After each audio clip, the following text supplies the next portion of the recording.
Halo sahabat Ruang Dokter semua, semoga sehat selalu. Assalamualaikum warahmatullahi wabarakatuh. Kali ini kita akan membahas seri kedua dari seri air dan kesehatan yang akan membahas berbagai jenis air di masyarakat yang diklaim memiliki manfaat kesehatan.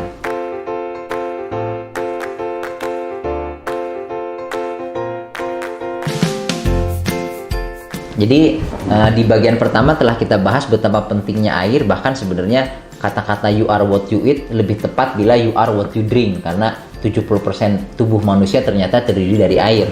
Pertanyaannya, apakah semua air yang kita minum itu sama jenisnya, berbagai jenis air itu memiliki manfaat kesehatan yang sama? Ini telah banyak menimbulkan kontroversi di kalangan dokter, kalangan praktisi kesehatan. Artinya, dan dilakukan berbagai penelitian untuk menunjukkan apakah ada air-air khusus di masyarakat atau di dunia ini yang punya manfaat kesehatan lebih dibandingkan air yang biasa kita minum sehari-hari. Nah, ini juga pernah disinggung oleh Dr. Hendrik Coanda, yang ilmuwan Romania, yang bapak dinamika cairan Rumania ini. Dia mengatakan selain bahwa water is the most important thing you can put in your body, artinya air adalah asupan terpenting yang bisa Anda masukkan ke dalam tubuh Anda. Ternyata dia juga bilang, but not all water is equal. Artinya tidak semua air itu memiliki karakteristik atau manfaat yang sama. Jadi tidak semua air itu sama menurut Hendrik Coanda tadi. Pada kesempatan kali ini kita akan bahas dua jenis air yang dianggap memiliki atau diklaim memiliki manfaat kesehatan. Yang pertama air oksi atau air yang mengandung oksigen dalam jumlah yang lebih banyak dibanding air biasa, dan yang kedua air RO atau air reverse osmosis. Itu dua-duanya diklaim memiliki manfaat kesehatan. Nah, air RO itu misalnya contohnya ini ada gambar di sini, kita lihat ini air yang memiliki kandungan oksigen lebih tinggi. Memang diukurnya itu ada alat khusus untuk mengukur kandungan oksigen di dalam air. Ya, ternyata air ini diklaim memiliki kandungan oksigen lebih tinggi dan memiliki manfaat kesehatan. Jadi air kandungan oksigen memang lebih tinggi, itu terbukti oleh dengan beberapa pemeriksaan. Tapi apakah dia memiliki manfaat kesehatan? Misalnya ini juga merek-mereknya banyak, nggak cuma tadi. Air oksigen ini, air oksi ini yang diklaim memiliki manfaat kesehatan ini ternyata pernah diteliti di Journal of International Society of Sports Nutrition tahun 2017. Itu berjudul Ingestion of Oxygenated Water Enhance Lactate Clearance Kinetics in Trained Runners. Jadi asupan air oksi bisa meningkatkan lactate clearance kinetic dalam pembersihan asam laktat pada pelari yang terlatih. Jadi ada penelitiannya, intinya itu membandingkan antara kelompok pelari yang mendapat air biasa kemudian dibandingkan dengan kelompok pelari yang mendapatkan air oksi. Nah, kemudian dibandingkan. Nah, kesimpulannya itu menarik. Ternyata dikatakan, ini saya pakai bahasa Inggrisnya, despite no evidence of improved exercise performance, ingestion of oxygenated water did enhance post-exercise recovery via increased lactate clearance. Jadi manfaat yang diperoleh itu baru bahwa dia meningkatkan clearance daripada asam laktat yang sering timbul pada saat olahraga berat. Tetapi kesimpulannya bahwa tidak ada bukti para pelari yang minum air oksi itu performance-nya meningkat. Jadi kesimpulannya itu dikatakan tidak ada perbedaan antara performance pada pelari yang minum air biasa dengan air oksi, padahal air oksi jauh lebih mahal dibandingkan air biasa gitu. Jadi ini menunjukkan manfaatnya masih belum diteliti belum dibuktikan secara ilmiah. Ada satu lagi penelitian di malah tahun yang lama 2006, British Journal of Sport Medicine, ya. Di situ dikatakan bahwa judulnya Oxygenated Water dan Athletic Performance. Air beroksigenasi atau air oksi dan performance atlet-atlet yang olahraga atletik, ya.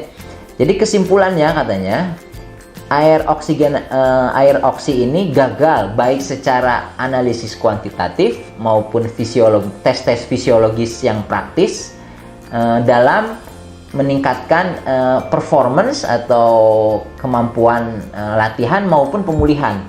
Jadi dicoba dua kelompok atlet, satu kelompok mendapatkan air oksi dan satu kelompok lagi mendapatkan air biasa. Ya, tapi kedua kelompok ini tidak tahu dapat air yang mana. Jadi disebutnya blind, double blind atau blind trial.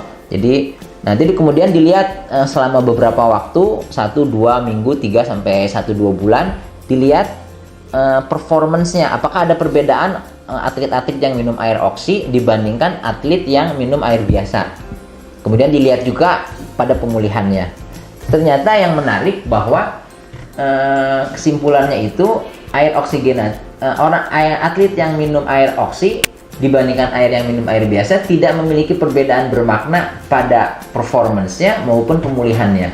Jadi di sini terlihat bahwa air oksi itu sebenarnya aman, ya, cuman biayanya lebih mahal, harganya lebih mahal dibanding air biasa. Sayangnya dia tidak memberikan manfaat kesehatan yang signifikan atau bisa dibuktikan secara ilmiah. Jadi saat ini sih belum ada penelitian yang menunjang manfaat dari air oksi untuk kesehatan, baik untuk peningkatan kemampuan latihan olahraga maupun untuk pemulihan pasca olahraga. Jadi ini tentang air oksi sih sebenarnya aman, tapi lebih mahal dan belum banyak manfaat yang bisa dibuktikan. Nah, ini berbeda dengan air reverse osmosis atau air RO. Ini juga banyak penjual mesin air RO yang bisa mengubah air biasa jadi air yang tidak layak minum jadi air layak minum yang tidak mengandung mineral. Ini mengatakan banyak sekali manfaat kesehatan daripada air RO atau air reverse osmosis. Ini sebenarnya teknologi air RO ini tuh bisa mengubah air kotor, air yang tidak layak minum, air tanah, air ledeng misalnya yang banyak kuman dan sebagainya dan mineralnya tinggi, dimasukkan ke mesin, kemudian keluar tuh air yang tidak mengandung mineral dan tidak mengandung kuman juga, jadi layak minum. Kenapa sih sebenarnya bisnis ini tuh dari mana? Jadi ada dua bisnis yang ada hal-hal yang melatar belakangi teknologi air RO ini, bahwa misalnya di Indonesia sendiri kenapa teknologi air RO ini laku atau cukup mendapat tempat di masyarakat, karena ada artikel tentang bahwa konsumsi air minum dalam kemasan di Indonesia mencapai 23 miliar liter.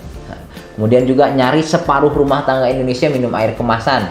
Kemudian dibandingkan tahun 2005 hanya yang sekitar sepertiga orang itu minum dari sumur, yang hanya sekitar 4% yang minum air kemasan. Di tahun 2017 di seluruh Indonesia itu sekitar 42% minum air dalam kemasan. Jadi hampir 50% orang itu minum air kemasan, bahkan di kota-kota besar itu dikatakan bisa sampai 70%. Jadi itu pasarnya besar karena air dalam kemasan ini kan keunggulannya dia layak minum, sementara air ledeng itu harus dimasak dulu atau air tanah harus dimasak dulu dan diproses dulu dan belum tentu layak minum. Nah, itu jadi air-air yang mesin-mesin yang bisa mengubah air ledeng atau air tanah menjadi air yang layak minum itu menjadi laris karena orang tidak usah beli lagi air dalam kemasan. Tapi sayangnya lagi, kelebihan lagi tambahan dari air RO ini, ternyata air-air dalam kemasan itu diisukan mengandung mikroplastik. Malah ada banyak sekali merek yang terdampak, bahkan ini berita-beritanya misalnya di berbagai media, air-air mineral ternama mengandung mikroplastik. Dan bahaya mikroplastik itu karena plastik itu tidak bisa dicerna oleh tubuh, dan sementara ukurannya sangat kecil ya mikroplastik, dia masuk ke dalam seluruh tubuh, ke organ-organ dan menimbulkan berbagai penyakit. Ini artikel-artikel bahwa bahaya dari mikroplastik tadi akan kembali ke manusia, membahayakan manusia. Makanya yang paling bagus itu sebenarnya minum langsung dari keran. Masalahnya airnya tidak layak minum. Akhirnya keluar teknologi yang disebut air RO tadi.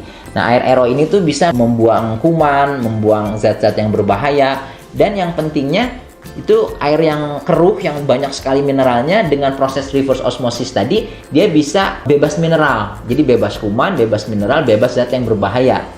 Nah, jadi TDS itu total dissolved solid. Jadi kandungan zat partikel yang ada di dalam air itu biasanya tuh normalnya tuh yang dianggap sehat itu antara 50 sampai 100 lah, 150 gitu. Itu tuh kalau air ledeng misalnya ada yang sampai 170, 200 atau lebih. Kalau air tanah bisa sampai 300, 400, bahkan yang kotor bisa sampai 500 gitu. Itu dengan teknologi air RO tadi dia bisa turun sampai di angka antara 0 sampai 150. Itu rendah sekali, bahkan disebut air reverse osmosis itu airnya tuh bisa sampai 0, tidak mengandung partikel sama sekali. Jadi ada definisinya tuh yang partikelnya sangat rendah, 0 sampai sangat rendah, itu disebut air reverse osmosis. Jadi caranya tuh disebut cara paling efisien untuk mengubah air yang tidak layak minum jadi layak minum. Jadi TDS-nya itu dari yang tinggi bisa diproses menjadi rendah, dan bahkan biasanya disebut air RO itu mineralnya cuma 0. Nah, ini banyak diklaim selain hemat, jadi kita tidak usah beli air galon lagi, tidak usah minum air mineral dalam kemasan yang bahaya mikroplastik tadi, dikatakan punya banyak manfaat kesehatan juga. Itu diklaim oleh banyak penjual mesin air RO. Tapi ini malah ini sebenarnya lebih berbahaya dan lebih jelas dasar ilmiahnya tentang bahayanya itu dibandingkan air oksi misalnya.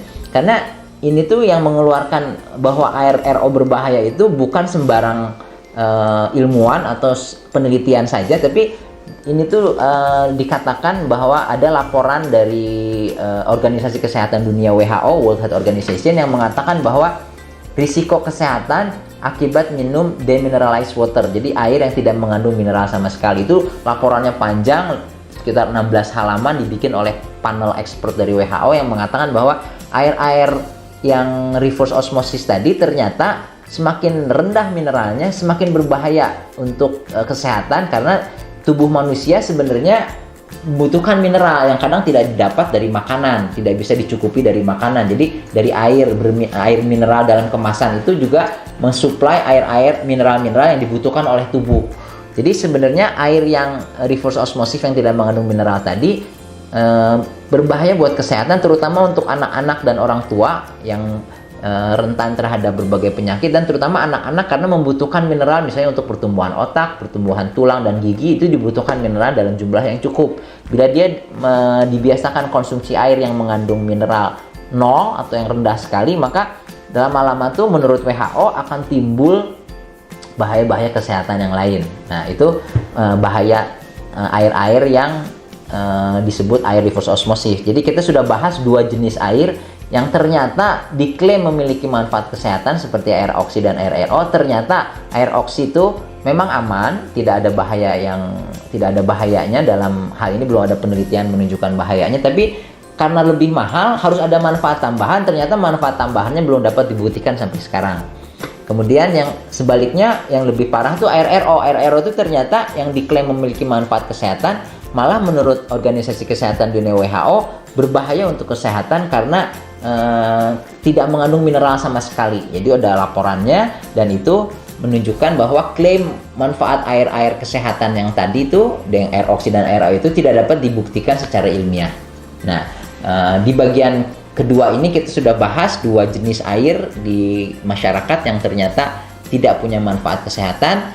Nah, sebenarnya ada nggak sih air-air kesehatan yang memang punya manfaat kesehatan? Nanti kita akan bahas di seri air dan kesehatan bagian ketiga selanjutnya. Moga-moga bermanfaat. Assalamualaikum warahmatullahi wabarakatuh.